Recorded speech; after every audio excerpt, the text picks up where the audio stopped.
Welcome, Bedrock family. Just want to give a quick update on some things and kind of chat with you a little bit and encourage you to continue in prayer as we launch into this church plant coming, which is Bedrock Forest. So we have many enemies in the spiritual life, but there's three particularly that the Bible tends to highlight. That's the world, the flesh, and the devil, or the spiritual forces. The Bible tells us that we don't war after flesh and blood, but against principalities, against these forces.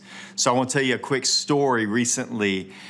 I'm on a schedule where I don't always get the most amount of sleep, so I really look forward to Saturday mornings. As a general rule, we're past the days of having to get up early for kids' sporting events and things like that. So a couple weekends ago, we're sitting there, and Friday night, I was getting a little giddy. I told my wife, I get to sleep in the morning, and it was early in the morning, and all of a sudden we hear this chirping sound in our office, in our bedroom, and we start looking around everywhere, and we can't really find the source of it. We finally find that it's my watch here.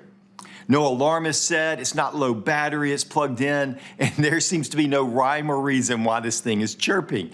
So we start laughing, we finally get it silenced, and I'll go, oh well, that's just kind of how it rolls. That Sunday night, I've got to get to bed really early because there's some stuff coming that week. It's going to be a busy week, and I want a good night's sleep. So we go to bed, and middle of the night, I kid you not, all of a sudden my phone starts blaring music. There's no alarm set. I never connect my alarm to music anyway. Nothing's going on. My arm didn't flop over it into the middle of the night. You know, sometimes your arm will hit the nightstand. Nothing like that happened, but yet my phone is blaring music in the middle of the night. Now, here's what was funny. My wife and I woke up, we start laughing, and we just take some time to pray together. Whether that's actually the attack of the enemy trying to rob me of sleep, whether it's just coincidence, whatever category we want to put that in, those moments provoke desires within us.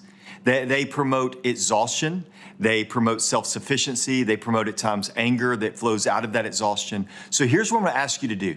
Would you pray for our elders? Would you pray for our leaders as we prepare to put life groups together and we're shaping leadership and we're praying through God's process for this? Would you pray for us? Pray that we would pursue holiness. And I also would ask this of you. Would you join us in the pursuit of holiness? Let us remember that we are called to be holy people before the Lord. As 1 Thessalonians 4:3 says, this is the will of God, our sanctification. May we grow in holiness together as we pursue the Holy One.